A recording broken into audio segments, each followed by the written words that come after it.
এবং ফিমেল সেকশনে অনেক মায়েরা আছেন। তো প্রথম যে বিষয়টা আপনাদের সবাইকে একটু মনোযোগ দিতে হবে যে বাসার পরিবেশটা যেন ইসলামিক হয়। তো বাসায় ইসলামিক পরিবেশ বলতে আমরা আসলে কি বুঝি?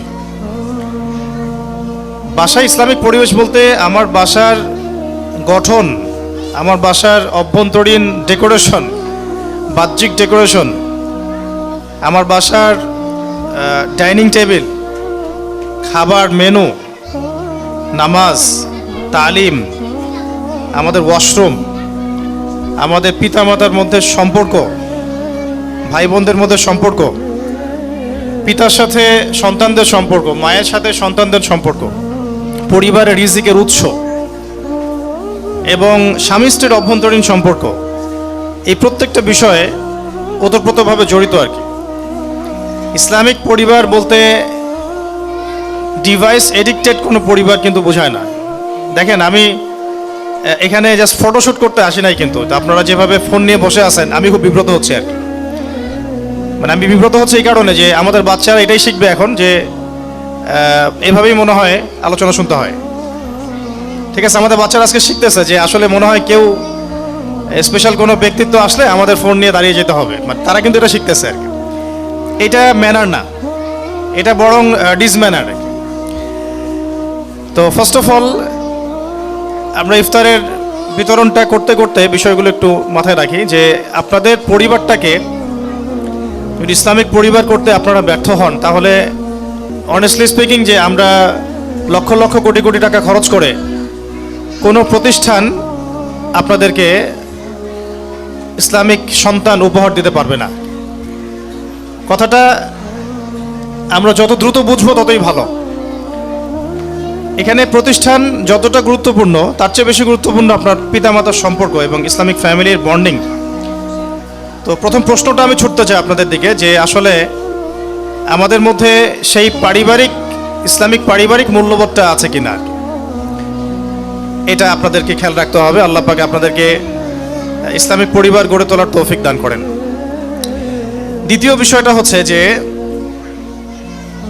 কয়েকটা মূলনীতি আমি নোট করেছি যে একটা বাচ্চাকে যদি আপনি পরিপূর্ণ ইসলামিক ভাবধারায় গড়তে চান, ইসলামিক পরিবারের পাশাপাশি আরও কয়েকটা বিষয় খুব জরুরি। সেটা হচ্ছে বাচ্চার স্বাস্থ্যগত বিষয়টা দিকে লক্ষ্য রাখা, বাচ্চার সুস্বাস্থ্য নিশ্চিত করা। আমরা এই বিষয়টাতে এত বেশি গাফেল যে আমরা আমাদের বাচ্চাদের হাতে এখন কিছু বিষ উঠাই দিচ্ছি খাবারের মাধ্যমে, এবং এই খাবারগুলো তারা মোটামুটি 10-15 বছর ধরে খাচ্ছে। পরবর্তীতে দেখা যায় এমন কোনো অসুস্থতায় তারা পড়ে যান যে ওখান থেকে রিকভার করা সম্ভব হয় না। আর যদি আপনি পূর্বসূরিদের দিকে তাকান তাহলে দেখবেন যে তাদের বাচ্চাদেরকে তারা এমন জায়গায় গড়ে তুলতেন যেটা একটু গ্রাম্য পরিবেশ হতো, একটু মাটির সাথে মিশতে দিতেন, প্রকৃতির সাথে মিশতে দিতেন, খাবারটা খুব প্রাকৃতিক খাবার দিতেন, ভাষাটা শেখাতেন খুব বিশুদ্ধ, ছোটবেলাতেই হিপস করিয়ে ফেলতেন যাতে বড় হয়ে এটা নিয়ে তাদের কোনো পেরেশানি না হয়। 17-18 বছর হতে হতে তাদের মোটামুটি দাওরা দেওয়ার মতো যোগ্যতা তৈরি হয়ে যেত। 20 থেকে 25-এর মধ্যেই বড় বড় ইমামগণ ফতোয়া দিয়েছেন, ফতোয়া দেওয়ার যোগ্যতা অর্জন করেছেন, মুফতি হয়েছেন। এই প্রত্যেকটা বিষয় রিলেটেড আছে আপনার বাচ্চার সুস্বাস্থ্যের উপরে। আমরা আমাদের বাচ্চার খাবারের ব্যাপারে কতটুকু কনসিয়াস এটাও আমাদের দেখতে হবে। তাদের ঘুমের ব্যাপারে আমরা কতটুকু কনসিয়াস, তাদের ডিভাইস এডিকশনের ব্যাপারে আমরা কতটুকু কনসিয়াস, তাদের পরিষ্কার পরিচ্ছন্নতার ব্যাপারে আমরা কতটুকু কনসিয়াস, তারা কোন পরিবেশে থাকছে, কোন পরিবেশে খাচ্ছে, কোথায় ঘুমাচ্ছে। রোগ ব্যাধি হয়ে গেলে আমরা হাউমাউ শুরু করি, কিন্তু আমরা কিন্তু শুরু থেকে প্রিপারেশনগুলো নেই না। আমরা আমাদের প্রত্যেকটা বাসায় এখন ডিভাইসটা এত এডিক্টেড একটা জেনারেশন আমরা মানে ক্রিয়েট করেছি যে ডিভাইস এডিকশন ছাড়া কোনো বাচ্চা খাবারও খেতে চাইছে না। এটা তার ব্রেনের সেলের যে ডেভেলপমেন্ট এখানে ব্যাহত হচ্ছে, তার পুরো ডেভেলপমেন্টটাই ব্যাহত হচ্ছে, সেল ডেভেলপমেন্টটা। অথচ আমরা যারা ছোট ছিলাম, যখন আমরা ছোট ছিলাম, আমরা কিন্তু 15-20 বছর এগুলোর ধার কাছেও যাই নাই। হয়তো আমরা ফোন পেয়েছি যখন আমাদের বয়স 30। অ্যাটলিস্ট একটা সময় পর্যন্ত আমাদের সেলটা ডেভেলপ হওয়ার সুযোগ পেয়েছে। আমরা প্রচুর খেলতাম, ঘামতাম, ভালো খাইতাম, ফ্রেশ খাবার, আমাদের ব্রেনটা শার্প থাকতো, ঘুম ভালো হতো, শরীর অসুস্থ কম হতো। আমাদের মনে আছে যে আমরা আধা ঘন্টা 1 ঘন্টা পড়লে 3 দিন 7 দিনের পড়া হয়ে গেছে। একটা প্যারাগ্রাফ, একটা রচনা, একটা কম্প্রিহেনশন আমরা একটা দেখায় একটা ফটোকপি ব্রেনের মতো আমাদের মধ্যে চলে আসতো। এখনকার জেনারেশনে কিন্তু এটা খুব একটা পাওয়া যায় না, কারণ এই সমস্যাগুলো আছে। তো স্কুল অনেক কিছুই দিবে, আমি বলছি স্কুল আপনাদেরকে অনেক কিছুই দিবে। একটা পরিবেশ দিবে, টিচার স্টাফ দিবে, একটা এনভায়রনমেন্ট দিবে, ইসলামিক পরিবেশ দিবে, তারপরে পাশাপাশি ভালো ভালো কারিকুলাম দিবে, সিলেবাস দিবে, বুক দিবে এবং একটা ধারাবাহিকতা দিবে। কিন্তু এটা সব কিছু নয়। কিন্তু এর পাশাপাশি যে পয়েন্টগুলো আমাদের চোখ এড়িয়ে যায় সেগুলো নিয়ে আমি জাস্ট কথা বলছি। এগুলো খোলামেলা কিছু কথা, যে পরিবারের অভ্যন্তরীণ সম্পর্ক ঠিক করে ফেলতে হবে, পরিবারের মধ্যে তালিম চালু করা, পরিবারের নামাজ চালু করা, বাবাকে দেখে যেন বাচ্চা শিখে, মাকে দেখে যেন বাচ্চা শিখে, পরিবারের সালাম চালু করা, পরিবারের খাবারের ব্যাপারে খেয়াল করা এবং আয়ের উৎসের ব্যাপারে খেয়াল করা, পরিবারে কোরআনের তালিম হচ্ছে কিনা, যে পড়াটা আমি দিচ্ছি সেই পড়াটা আদায় করে নেওয়ার যোগ্যতা পিতামাতার আছে কিনা। মানে একটা সূরা হয়তো পড়ানো হয়েছে, এটা বাচ্চা বিশুদ্ধ করে পড়তে পারছে কিনা এটা যাচাই করার জন্য তো আপনাকেও বিশুদ্ধ করে জানতে হবে এটা পিতামাতা জানে কিনা। তার পাশাপাশি এই বিষয়গুলো, হাইজেনিক পরিবেশ আছে কিনা, পরিষ্কার পরিচ্ছন্ন কিনা, সে ছোটবেলা থেকেই ভালো খাবার খাচ্ছে কিনা, ভালো সঙ্গ পাচ্ছে কিনা, খেলছে কিনা, ঠিকমতো ঘুম হচ্ছে কিনা, এই প্রত্যেকটা বিষয়ে একজন বাচ্চার মেধার বিকাশের জন্যে সম্পৃক্ত। এবং আপনারা দেখবেন খেয়াল করে যে যারা আজ পর্যন্ত বড় বড় জায়গায় গিয়েছেন তাদের শৈশবটা কিন্তু খুবই দুরন্ত ছিল, প্রাণবন্ত ছিল এবং উপযুক্ত পরিবেশ ছিল, উপযুক্ত খাবার ছিল, পারিবারিক বন্ধন, হৃদ্যতাপূর্ণ বন্ধন ছিল। তারা কিন্তু আজকে অনেক বড় হয়েছেন। আজকের আমাদের এই বস্তুবাদী সভ্যতা অনেক কিছু দিয়েছে, ডিভাইস দিয়েছে, কার্টুন দিয়েছে, ইন্টারনেট দিয়েছে, ফোনের মধ্যে একটা বন্দি জীবন দিয়েছে, অনেক কিছু দিয়েছে, কিন্তু ইন্টারনাল বন্ডিংগুলো নষ্ট হয়ে গেছে। আমাদের ইভেন স্বামী স্ত্রীর বন্ডিংগুলো নষ্ট হয়ে যাচ্ছে। পিতার সাথে বাচ্চার খুব একটা দেখা হচ্ছে না, মায়ের সাথে বাচ্চার ইন্টারাকশন ভালো হচ্ছে না, বাচ্চাকে মানুষ করছে কাজের মেয়ে, অনেক বিষয় আছে। এই পুরো বিষয়গুলো যখন একসাথে হবে তখন একটা আদর্শ পরিবারও যেমন গড়ে উঠবে ইনশাআল্লাহ, আমাদের বাচ্চাদের ভবিষ্যৎটাও ভালো হবে ইনশাআল্লাহ। এটা একটা মৌলিক কিছু কথা আমি মাথায় নিয়েছিলাম আপনাদেরকে বলার জন্য। আর বাকি আমাদের ভিশনটা হচ্ছে কমপক্ষে প্লে থেকে নিয়ে ক্লাস 10 পর্যন্ত রংপুরে এই ট্রাইলিঙ্গুয়াল সিলেবাসটাকে লঞ্চ করা এবং এটাকে বাস্তবায়ন করা। তো এটা একটা সময় সাপেক্ষ প্রজেক্ট। তাই যাদের এবার প্রথম বছর আমাদের স্কুলে, তাদের ধৈর্যটা একটু বেশি ধরতে হবে। কারণ আমি একটা এক্সাম্পল দিলে আপনারা বুঝতে পারবেন। যে ধরেন আজকে আমাদের স্কুলে 100 জন বাচ্চা ভর্তি হয়েছে, তার মধ্যে 90 জন বাচ্চা এসেছে অন্য স্কুল থেকে। কেউ আমাদের স্কুলে এসে 3-তে ভর্তি হয়েছে বা 2A বা 1-এ, যারা আমাদের স্কুল প্লে থেকে পড়ে নাই, আমাদের স্কুলে প্লে নার্সারি কেজি থেকে পড়ে নাই। তখন আমাদের স্কুলের ক্লাস 2-এর যে সিলেবাস, সেই সিলেবাসটা তার হজম করতে বা বুঝতে কিন্তু অনেক কষ্ট হবে। কারণ আমাদের স্কুলে প্লে থেকে বাচ্চাদেরকে কোরআন শেখানো হচ্ছে এবং সে নাজেরা শিখে ফেলছে মাশাআল্লাহ ক্লাস 1-এর লেভেলে গিয়েই। ক্লাস 2-এর লেভেলে গিয়ে সে কিছু কিছু হিপস করা শুরু করছে। এখন একজন বাচ্চা যে অন্য স্কুল থেকে এসেছে, যার এই যোগ্যতা হয় নাই, সে যখন আমার স্কুলে ভর্তি হচ্ছে, আমাদের স্কুলে ভর্তি হচ্ছে, তখন আমরা খুব বিপাকে পড়ছি আর কি তাকে নিয়ে। তাকে যদি আমরা ওই লেভেলেই দিয়ে দেই, হিপসের লেভেলে, সে কখনোই পারবে না, কারণ সে এখনও আলিফ বা তাসাই পড়তে জানে না। তখন আমাদেরকে বাধ্য হয়ে আবার 2টা সেকশন খুলতে হলো, যে কারা কারা কোরআন তেলাওয়াত করতে পারে, কারা পারে না। এটাকে কেন্দ্র করে আমাদের সকালে 1.5 থেকে 2 ঘন্টা আলাদা সেশন করতে হচ্ছে। এই যে একটা সমস্যা, এই সমস্যাগুলোকে কভার আপ করতে আমাদের আরও মিনিমাম 2-3 বছর সময় লাগবে। একটা লেভেলে যাওয়ার পরে তখন আমরা পার্থক্য করতে পারবো যে সবাই সব ক্লাসের সিলেবাস মানে অ্যাবজর্ব করার মতো যোগ্যতা অর্জন করেছেন। এই জায়গায় গার্ডিয়ানদের আমি ধৈর্যের নাসিহাত করতে চাই, একটু ধৈর্য ধরতে হবে এবং পড়াশোনার ব্যাপারে বাসায় বাচ্চার হোমওয়ার্কটা আদায় করার চেষ্টা করতে হবে এবং সেই হোমওয়ার্কটা আদায় করার জন্য আপনাকেও ওই অ্যারাবিকের যোগ্যতাটুকু অর্জন করতে হবে। এই জন্য আমরা আমাদের স্কুলের পাশাপাশি সেকেন্ড হাফে আপনাদের জন্য কোরআন শিক্ষার কার্যক্রম চালু করেছি, দিনিয়াত শিক্ষার কার্যক্রমগুলো চালু করেছি, পাশাপাশি মা বোনদের জন্য চালু করা হয়েছে আলহামদুলিল্লাহ। ঈদের পর থেকে এটা আরও বেশি প্রচারণায় যাবে ইনশাআল্লাহ তাআলা। আরেকটা বিষয় হলো যে আদব। আমরা একটু লক্ষ্য করছি যে আমাদের অনেকের মধ্যেই, স্টুডেন্টদের মধ্যেই, অন্য স্কুল থেকে যারা পড়ে আসছে তাদের মধ্যে আদবের কিছু ঘাটতি দেখা যাচ্ছে। কারণ তারা ওই এনভায়রনমেন্টটা কখনো পায় নাই যে এনভায়রনমেন্টে তাদেরকে ইসলাম শেখানো হয়। এই জন্য তাদের ব্যাপারে আমাদের টিচারদেরকে আমরা বলবো যে একটু সবর করতে হবে। অনেক টিচারকে আমি পার্সোনালি বলেছি এবং এখন আমভাবে বলছি, স্টুডেন্টদের এই চাঞ্চলতা, দুষ্টামি, তাদের ইসলামিক নীতি নৈতিকতা, আদবের যে ঘাটতি, এই ব্যাপারটাতে শিক্ষকদেরকে অনেক বেশি সবরের পরিচয় দিতে হবে। এটা টিচারদের ব্যাপারে আমার একটা নোট ছিল বলার মতো। আর আমাদের মা বোনদেরকে একটা কথা বলবো যে বাবারা বেশিরভাগ সময় দেখা যায় ঘরের বাইরে থাকেন, জব সেকশনে থাকেন। তাই এই যে কথাগুলো আমি বললাম, ইসলামিক প্যারেন্টিং, বাচ্চার হোমওয়ার্ক চেক করা, তার ইসলামিক নৈতিকতা, তার খাবার, তার ঘুমানো, এই যে ওভারঅল সব বিষয়, এই বিষয়গুলোর জিম্মেদারির বেশিরভাগই মা বোনদের উপর বর্তাচ্ছে। যেহেতু বাবারা বেশিরভাগ সময় বাড়ির বাইরে থাকছেন, বাবাদের উপর বর্তাচ্ছে না এমন নয়, বিষয় বর্তাচ্ছে, কিন্তু যেহেতু চাকরি, ব্যবসা, রিজিক সব কিছু চাপ থাকে পিতাদের উপরে, এই জন্য আমাদের মা বোনদেরকে এই বিষয়ে বেশি অ্যাক্টিভ থাকতে হবে এবং পিতাদেরকেও বাচ্চাদেরকে, পরিবারকে সময় দিতে হবে। এবং সময় দেওয়ার জন্যে রমজান একটা উপলক্ষ হতে পারে, সামনে ঈদ একটা উপলক্ষ হতে পারে। প্রতিদিন অন্ততপক্ষে আধা ঘন্টা 1 ঘন্টা করে ঘুমানোর আগে হলেও বাচ্চাদেরকে সময় দেয়া, তাদের সাথে একটু ইন্টারাক্টিভ থাকা।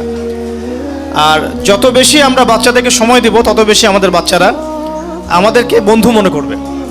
আর যত বেশি আমরা তাদের থেকে ডিস্টেন্স মেনটেন করব, তখন দেখা যাবে তারা এমন সার্কেলে মিশছে, এমন কাউকে বন্ধুরূপে গ্রহণ করছে যেটা ইন ফিউচার আমাদেরকে ভোগাবে। আর কিছু বিষয় আছে নোটস, এটা একটু অ্যাডাল্ট কথা, তারপর আমি বলতে চাই, যেহেতু এখানে গার্ডিয়ানরা আছেন। এখনকার যুগটা আর আজকে থেকে 30-40 বছর আগের যুগটাকে যদি আপনারা এক পাল্লায় মাপেন তাহলে ভুল হয়ে যাবে। এই যুগটা বেসিক্যালি পর্নোগ্রাফির যুগ, এই যুগটা বেহায়াপনার যুগ, বেপর্দার যুগ, এবং কোনো কোনো ক্ষেত্রে অবাধ যৌনাচারের যুগ, ফ্রি মিক্সিংয়ের যুগ। সব জায়গাতেই আমরা হয়তো বাইরে মুসলিম লেভেল নিয়ে আছি ঠিকই, কিন্তু আমরা জানি যে আমাদের ইন্টারনাল যে সোল, এটা কিন্তু করাপ্টেড হচ্ছে ডে বাই ডে এগুলোর মধ্য দিয়ে। তো আল্লাহর ওয়াস্তে এগুলোকে নেগলেক্ট না করা, এই বিষয়গুলোকে নেগলেক্ট না করা, এবং আমাদের বাচ্চারা আমাদের চেয়ে দ্রুত বড় হচ্ছে, আমাদের মেয়েরা আমাদের চেয়ে দ্রুত বড় হচ্ছে, এবং আমাদের সমাজটা যেহেতু করাপ্টেড এবং প্রত্যেকটা সেক্টর করাপ্টেড। আমি আজকে শুধু টাচ করছি সামাজিক নীতি নৈতিকতা জায়গাটুকুই, এটা করাপ্টেড। পর্নোগ্রাফি ছড়িয়ে দেওয়া হয়েছে, ব্লু ফিল্ম সবার ফোনে, ইন্টারনেটে চলে যায়, অ্যাক্সেস পাওয়া যায়। অ্যাডাল্ট্রি চলে আসছে কার্টুনের মধ্যে, মুভির মধ্যে, নাটকের মধ্যে, এবং সিনেমার মধ্যে, গানের মধ্যে। এই বিষয়গুলো লাগাম টেনে ধরতে হবে আপনাদেরকে বাসার থেকেই, এটা বাসা থেকে লাগাম টানতে হবে, এবং আমাদের মেয়েদের ব্যাপারে খুব খেয়াল রাখতে হবে। বাসায় কাজিন ফ্রি মিক্সিংটা বন্ধ করে দেওয়া উচিত। আমাদের মেয়েরা 10 বছর বয়স হোক, 12 বছর বয়স হোক, তাদের দিকে আমরা যে দৃষ্টিতে তাকাই আর 10 জন মানুষ হয়তো সেই দৃষ্টিতে নাও তাকাতে পারে। এই জন্য বাসার সিকিউরিটিটাকে একটু স্ট্রং করা, বাসার পরিবেশটাকে, নীতি নৈতিকতাকে স্ট্রং করা, ফ্রি মিক্সিংটা বন্ধ করে দেওয়া, কাজিন এই বিষয়গুলো বন্ধ রাখা, অ্যাডাল্ট্রি তো মোটেই না করা, এবং বাচ্চাদের সামনে একটু খোলামেলা বিষয়গুলো ডিসকাস করা আর কি। আমি মনে করি বাচ্চাদেরকে এখন খোলামেলাভাবেই এই বিষয়গুলো বোঝানো উচিত, কোনটা গুড টাচ, কোনটা ব্যাড টাচ, কোন ইন্টারেকশনটা ভালো, কোনটা খারাপ, কোন আদরটুকু তোমাকে টিচার করতে পারবে বা আমি করতে পারবো, কোনটা করতে পারবো না, কোনটা তোমার প্রাইভেট পার্টস আর কোনটা তোমার নন প্রাইভেট পার্টস। এগুলো আসলে বাচ্চাদেরকে বোঝানোর দায়িত্ব কিন্তু এখন আমাদের নেওয়া উচিত। আপনারা দেখছেন সমাজের মধ্যে রেপ দিন দিন বাড়ছে, জেনা তো আগেই বেড়েছে, ব্যভিচার আগেই বেড়েছে, এখন রেপের সাথে ইভেন সমকামিতাও বাড়ছে। তাই এইরকম একটা সমাজে আমরা যদি আমাদের মেয়েদেরকে, আমাদের ছেলেদেরকে মানুষ করতে চাই, খুবই ঈগল পাখির মতো, ঈগল আইজ নিয়ে আমাদেরকে চলতে হবে। আমরা নিজেও খুব কনসিয়াস এগুলো নিয়ে। তো আমরা ইন ফিউচার প্ল্যান করেছি যে এরপর থেকে আমরা ছেলে মেয়েদের ক্যাম্পাসও আলাদা করে দেওয়ার চেষ্টা করবো ইনশাআল্লাহ। এটা আমাদের প্ল্যান আছে। এখন আমাদের সাধ্য নাই বিধায় আমরা এটা করতে পারছি না। আর একটু বলে রাখি, এটা যেহেতু কথা প্রসঙ্গ চলে আসছে, যে আমাদের রংপুরে স্থায়ী ক্যাম্পাস করার ফিকির। আমরা এরকম ভাড়ার ক্যাম্পাসে থাকতে চাই না বেশি দিন। আমরা চাই যদি আপনাদের মধ্যে বিত্তশালী যারা আছেন বা ইসলামিক মাইন্ডেড যে মানুষরা আছেন, যাদেরকে আল্লাহ পাক সামর্থ্য দিয়েছেন, তারা যদি সবাই হাত লাগান, আমরা রংপুর শহরে ইনশাআল্লাহ একটা পার্মানেন্ট ক্যাম্পাসের দিকে ফোকাস করতে পারি। সেখানে আমরা আবাসিক অনাবাসিক বিষয়গুলো রাখতে পারি, আমাদের ট্রান্সপোর্ট থাকতে পারে, এবং সেখানে স্কুলিং, মাদ্রাসা, মক্তব, এভরিথিং, দাওয়া সেন্টার একসাথে আমরা একটা ক্যাম্পাস গড়ে তুলতে পারি। একটা কমিউনিটি বিল্ড আপ না করলে আমরা অস্তিত্ব সংকটে পড়ব। আমার এই কথাটা একটু মার্ক করে রাখেন। যদি আমরা কমিউনিটি বিল্ড আপ করতে ব্যর্থ হই, এখন আমরা কিন্তু কমিউনিটি ওয়াইজ নাই, আমরা বিভিন্ন জায়গায় আছি, এক জায়গায় আসছি, এটা কমিউনিটি না। কিন্তু একটা চাপ যখন আসবে উপর থেকে, দেখবেন সবাইকে উঠিয়ে নেওয়া সহজ। বাট একটা কমিউনিটি যদি আমরা বিল্ড আপ করতে পারতাম বা পারি ইন ফিউচার, সবাই কাছাকাছি থাকি একসাথে, আমাদের কমিউনিটি, আমাদের সোসাইটি, আমাদের ঈদগাহ, আমাদের মসজিদ, আমাদের মাদ্রাসা, আমাদের স্কুল, এবং আমরাই সেখানে মানে থাকছি অ্যাজ এ নেইবার, তখন দেখা যাবে আমাদের বাচ্চারা ভালো প্রতিবেশী পাবে, ভালো পরিবেশ পাবে। শুধু স্কুলেই না, বরং সে সমাজের মধ্যেও ভালো কিছু শিখবে আর কি। এখন আপনি আমার স্কুলে নিয়ে আসছেন, বাসায় নিয়ে গেলেন, এমন একটা জায়গা আপনার বাসা, আশপাশে দেখা যাচ্ছে যে বেদিন মানুষদের ভর্তি, ওই ইম্প্যাক্টটা কিন্তু আপনার বাসায় পড়বেই স্বাভাবিক। তো অনেক ফিকির মাথায় রাখা, আপনাদের সহযোগিতা আমি এখানে প্রত্যাশা করছি এবং কামনা করছি যে রংপুর শহর কেন্দ্রিক আপনারা লোকাল মানুষ একটু ফিকির করেন যে এরকম কোনো সোসাইটি গড়ে তোলা যায় কিনা, এমন কোনো কমিউনিটি গড়ে তোলা যায় কিনা, বা আমাদের এই স্কুলটাকে একটা পার্মানেন্ট ক্যাম্পাসের দিকে নিয়ে আসা যায় কিনা, এবং আপনারা কিভাবে আমাদেরকে হেল্প করতে পারেন, এই আহ্বানটা আমি আপনাদের সামনে রাখতে চাই আজকে। আরেকটা বিষয় বলে শেষ করছি যে রমাদান মাসটাকে ইউটিলাইজ করে আমাদের পারিবারিক বন্ডিংটাকে স্ট্রং করা। বাচ্চাদেরকে শুধু ঈদের গিফট হাদিয়ে দিব এরকম না, মানে বাচ্চা প্রত্যেকটা বিষয়ে তার কাছ থেকে কিছু ফিডব্যাক নেওয়া। আমি তোমাকে দিব, তুমি আমাকে এটা দাও, আমি তোমাকে এটা দিব, তুমি আমাকে সূরাটা শোনাও। মানে যে দূরত্বটা সৃষ্টি হয় সারা বছর, এটাকে ফুলফিল করার জন্য রমাদানটা কাজে লাগানো উচিত। অলরেডি রমাদানের প্রায় দেখছেন আপনারা যে অনেকদিন চলে গেল। আপনারা ওয়ার্ল্ড অ্যাফেয়ার্স সম্পর্কে ভালো জানেন যে সারা বিশ্বে সারা রমাদানে কি হলো, এখন কি হচ্ছে। আমরা অনেক বেশি ব্যস্ত, সারা দেশব্যাপী অনেক মুভমেন্টে আমাদেরকে থাকতে হচ্ছে। তো প্রত্যেকটা গার্ডিয়ানকে আমি বলবো যে আপনারা নিজেরাই আমাদের একজন শিক্ষক হয়ে যান। দায়িত্বটা শুধু আমাদের কাঁধে চাপাই দিয়েন না। প্রত্যেক মাকে আমরা বলবো যে আপনারা নিজেরাই আমাদের শিক্ষিকা হয়ে যান। এটা আনপেইড শিক্ষিকা, আনঅফিসিয়াল শিক্ষক। আমরা যা পড়াচ্ছি বাসায় তদারকি করেন, তাদেরকে সময় দেন, তাদের পড়াটাকে আদায় করেন, আদায় করার যোগ্যতাটা আপনিও তৈরি করেন। বাকি বাংলা, ইংরেজি, অঙ্ক এগুলো তো আপনারা সবাই আমার চেয়ে ভালো জানেন, এগুলো আদায় করার জন্য আপনারা যথেষ্ট। আমি বলছি ইসলামিক বিষয়গুলো, কোরআন, হাদিস এবং অন্যান্য বিষয়গুলো। আস্তে আস্তে এই সিলেবাসটা এত সুন্দর করে করা হয়েছে এবার, আলহামদুলিল্লাহ। পরের বছর ইনশাল্লাহ আরও ভালো হবে ইনশাআল্লাহ। আমরা রাতের পর রাত জেগে, মানে নির্ঘুম রাত কাটায়, মৌলানা আব্দুল মালিক সাহেবের ছাত্রদের কাছে বসে পরামর্শ করে রাতের পর রাত জেগে জেগে এই ট্রাইলিঙ্গুয়াল সিলেবাসটা এবার করেছে আলহামদুলিল্লাহ। একটা বছর গেলে পরে আপনারা বুঝতে পারবেন যে একটা বাচ্চা এক বছরে কত কি শিখলো আলহামদুলিল্লাহ। তো কথা অনেক, তবে সময় সংক্ষিপ্ত। মূল কথা হচ্ছে আমরা শুধুমাত্র পড়াশোনা, টেক্সট বুক পড়াশোনার দিকে ফোকাস না করি।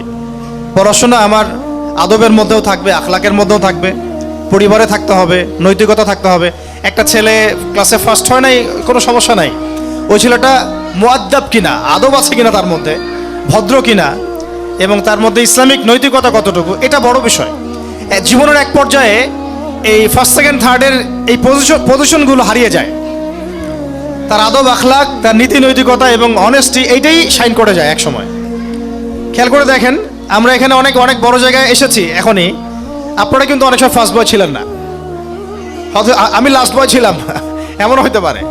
কিন্তু আজকে আপনি এই জায়গায় চলে আসছেন হয়তো অন্য কোনো কারণে, হয়তো আপনার অনেস্টির কারণে, হার্ডওয়ার্কিংয়ের কারণে, আন্ডারস্ট্যান্ডিংয়ের কারণে, বা আপনার অ্যানালাইসিস ক্ষমতা বেশি তাই, অথবা আপনি আল্লাহর সাথে বেশি কানেক্টেড, এই কারণে হতে পারে।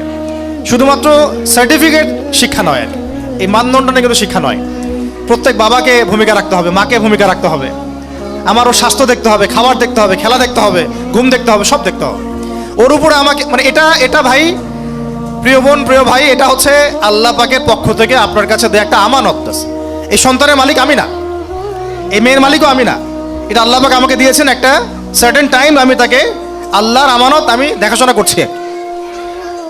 হ্যাঁ, এটা আমার রিজিক, যদি আমি ঠিকমতো আমানত রক্ষা করতে পারি, এই বাচ্চাটাই কালকে আমাদের মাঠে আমার জন্য মিজানের পাল্লায় একটা বড় ওজন হয়ে যাবে ইনশাআল্লাহ।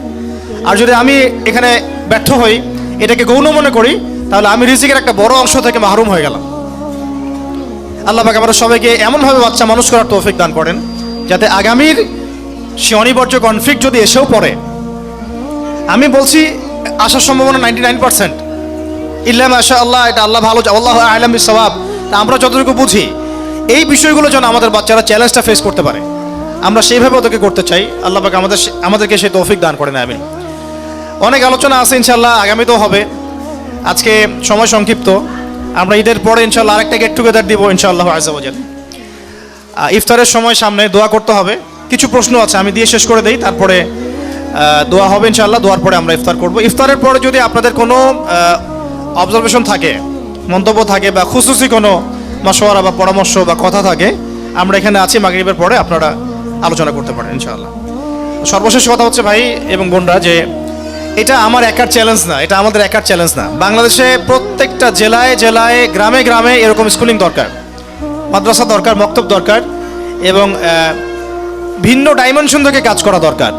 শুধুমাত্র এককেন্দ্রিক চিন্তা থেকে না, পুরো বিষয়গুলো মাথায় রেখে সামনের বিশ্ব, সামনের দেশ, সামনের অর্থনীতি, সামনের প্রজন্ম, ওয়ার্ল্ড অ্যাফেয়ার্স এবং আমাদের নৈতিক অবক্ষয়গুলা, জাহালাতগুলা, এগুলো মাথায় রেখে আমাদেরকে বাচ্চা মানুষ করতে হবে। আর বাচ্চা মানুষ করার একটা অংশ হচ্ছে স্কুল, বাস এতটুকুই। এটা কিন্তু সব কিছুই না, কখনোই সব কিছু না। কারিকুলাম সব কিছু না, বইগুলো সব কিছু না, টিচাররা সব কিছু না। সবচেয়ে বড় অংশ হচ্ছে না আপনি নিজে এবং আপনার স্ত্রী নিজে। আপনারা যদি আমাদের সহযোগী হন, ইনশাল্লাহ আমরা এই স্বপ্নটাকে বাস্তবায়ন করতে পারবো ইনশাল্লাহ। আর যদি মনে করি আমরা যে না, আমি তো প্রফেশনাল, আমি 1500 টাকা দিচ্ছি, আমি ওই সার্ভিসটা চাই, তাহলে এখানে আসলে ওই উদ্দেশ্যটা সাধন হবে না আর কি। এটাও গদবাধা কমার্শিয়াল একটা অবস্থায় চলে আসবে। ইন্নামাল আমালু বিন্নিয়াত, কাজের ফলাফল নিয়াতের উপর ডিপেন্ড করে। আল্লাহ পাক আমরা সবাইকে ইখলাস দান করেন, নিয়াত দান করেন, একসাথে মিলে আমরা আমাদের বাচ্চাগুলোকে মানুষ করি, এই তৌফিক আল্লাহ পাক আমাদেরকে দান করেন। এখানে অনেস্টলি বলছি ভাই, এখানে আমাদের দুনিয়াবি কোনো স্বার্থ নাই। আমরা চাই আমার বাচ্চা, আমার মেয়েটা যেভাবে মানুষ হচ্ছে, আপনার বাচ্চা, আপনার মেয়েটা ঠিক ওইভাবে মানুষ হোক। আমি এদের কারো মধ্যে কোনো পার্থক্য করি না, এটা আল্লাহ পাক জানেন, কারো মধ্যে কোনো পার্থক্য করি না। বরং আমি এখানে অনেক চাহিদাপত্র দেখে অনেককে হাফ ফ্রি, ফুল ফ্রি এইসব করা হয়েছে, বাট আমি আমার বাচ্চার ফুল বেতন দিয়ে, ফুল ভর্তিতে তাকে পড়াশোনা করাই। কারণ এটা একটা মিসাল হয়ে থাকবে যে আমরা একটা স্বপ্ন দেখছি, এই স্বপ্নের অংশীদার আমরা নিজেরাই। তো আপনারাও এই স্বপ্নে আমাদের সাথে হাত মেলান, হাতে হাত লাগান, দেখবেন ইনশাআল্লাহ একটা বছর, 2টা বছর যাক, একটু সাপোর্ট করেন, দেখবেন ইনশাআল্লাহ ওদের পরবর্তী যে ফিডব্যাকটা, এইটা আপনাকে মুগ্ধ করবে ইনশাআল্লাহ। এটা ক্রেডিট আমরা নিচ্ছি না, ক্রেডিটটা সবাই মিলে ভাগ করে নিব। আর সবচেয়ে বড় ক্রেডিট পাওয়ার সত্তা হচ্ছেন আল্লাহ রাব্বুল আলামিন। যদি আমাদের ইখলাস ঠিক থাকে, ধারাবাহিকতা ঠিক থাকে, আমাদের টিচাররা মাশাআল্লাহ, আমি দেখছি নিজের চোখে, তারা অনেক পরিশ্রম করছেন মাশাআল্লাহ, তারা বেহিসাব পরিশ্রম করছেন আলহামদুলিল্লাহ। আমি চাই তাদের এই পরিশ্রমটা মূল্যায়িত হোক, তারাও ধরে রাখেন, এবং ত্রুটি বিচ্যুতি নাই আমি এটা বলবো না, অবশ্যই আছে। এটা আপনারা সমালোচনা না করে, আমার মনে হয় গঠনমূলক সমালোচনার মধ্য দিয়ে আমাদেরকে ধরায় দিলে আমরা এটাকে ইজিলি সলভ করতে পারবো। যদি আমরা খোলামেলা আলোচনা, ডিসকাশন না করে এটা নিয়ে কানাঘষা করি বা নেগেটিভ মার্কেটিং করি, তখন আসলে আলটিমেটলি আমাদের এই প্রজেক্টটাই হ্যাম্পার হচ্ছে, আমাদের স্বপ্নটাই নষ্ট হচ্ছে। এর চেয়ে ভালো হয় আমরা খোলামেলা মশওয়ারা করে ওগুলো সলভ করি, ইন্টারনালি সলভ করে নিয়ে তারপরে আমরা আরও ভালো ফিডব্যাক দেওয়ার চেষ্টা করি। আল্লাহ পাক আমরা সবাইকে এই ভাঙাচোরা কিছু কথা বললাম অপ্রস্তুত অবস্থায়, আল্লাহ পাক বোঝার তৌফিক দান করেন এবং আমাদেরকে সেইভাবে আমল করার তৌফিক